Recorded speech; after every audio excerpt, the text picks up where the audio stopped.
Welcome back to TNLP, the newsletter podcast brought to you by the HazMat Guys. I'm your host, Timmy. Today we've got three real-world incidents that hit three very different parts of the hazmat spectrum. Inert gas releases, oxidizer spills, and a deadly chemical reaction that went sideways fast. And as always, the goal here is simple. We break these down so you can walk onto your next scene a little sharper than you were yesterday. Let's start in Florida. Early Sunday morning around 7:20 a.m., hazmat crews were called out to a warehouse in Palm City after a 1,000-pound tank of argon gas started leaking inside the building. Now, argon is one of those gases that tends to lull people into a false sense of security. It's inert, it's non-flammable, it's non-toxic, but it will absolutely kill you. Crews arrived to find a half-ton cylinder actively releasing gas inside the structure. The response team immediately evacuated the building, shut off the gas supply, and began atmospheric monitoring to make sure there weren't any secondary hazards developing. No additional threats were identified, and the scene was eventually turned back over to the owner. Simple incident on paper, clean outcome. But let's be real about what was actually at play here. Argon is an asphyxiant.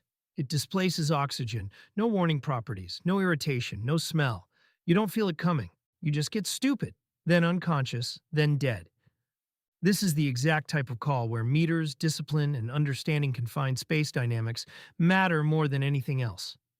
Next up, Pennsylvania. Friday morning around 10:38 a.m., a tractor-trailer traveling along Route 309 in Hatfield Township started leaking hydrogen peroxide, identified as UN 2014 directly onto the roadway. 4 out of 6 containers on that truck were damaged, and the product was actively spilling into both southbound lanes. Think about that for a second. Multiple compromised containers, active roadway contamination, civilian exposure risk, traffic flow disruption, and a chemical that most people think is just something in a brown bottle under their sink. Except at this scale, hydrogen peroxide is a completely different animal. We're talking about a strong oxidizer. It can accelerate combustion, react violently with contaminants, and break down into oxygen gas, which feeds fire conditions you may not even see developing yet.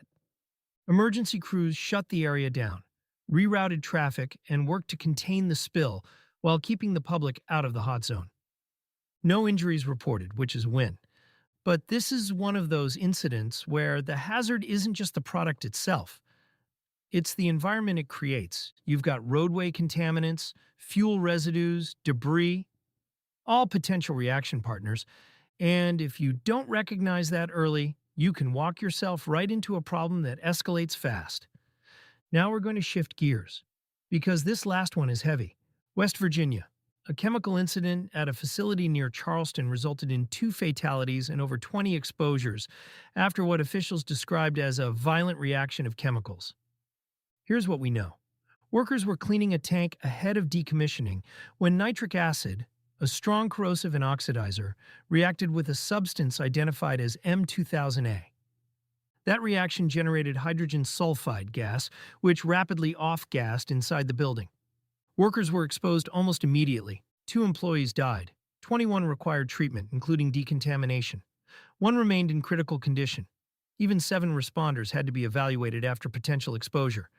Let's pause right there. Hydrogen sulfide.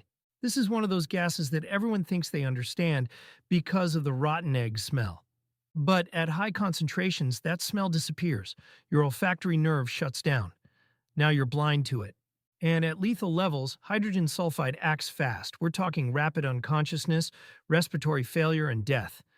Add in the fact that M2000A is described as a pulmonary irritant that coats the lungs and interferes with oxygen transfer. And you've got a compounded exposure problem that is incredibly difficult to treat. This incident checks a lot of boxes we talk about all the time.